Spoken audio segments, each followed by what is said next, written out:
அல்ஹம்துலில்லாஹ், துல்ஹஜ் மாதத்துடைய 9வது நாள் ஹாஜிகள் அரஃபாவுடைய மைதானத்தில் ஒன்று கூடக்கூடிய அந்த நாள்.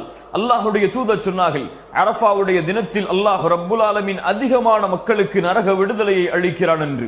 மேலும் அல்லாஹுடைய தூதர் சொன்னார்கள், அரஃபாவுடைய மைதானத்தில் ஒன்று கூடி இருக்கக்கூடிய எல்லா முஸ்லிம்கள் முஃமின்களுடைய பாவங்களையும் அல்லாஹ் அன்றைய தினம் மன்னிக்கிறான் என்று. சுப்ஹானல்லாஹ். அரஃபாவுடைய மைதானத்தில் ஒன்று கூட முடியாத முஃமின்களுக்கு அல்லாஹுடைய தூதர் அரஃபாவுடைய தினத்தில் நோன்பை நோக்குமாறு வலியுறுத்தினார்கள். அல்லாஹுடைய தூதர் சொன்னார்கள், யார் அரஃபாவுடைய தினத்தில் நோன்பை நோற்பாரோ அது அவருடைய முன் வருடத்துடைய பாவத்திற்கும் பின்னால் வரக்கூடிய வருடத்துடைய பாவத்திற்கும் பரிகாரமாக அமையும் என்று. நோன்புடைய கூலியை நாம் பொதுவாக அறிவோம்.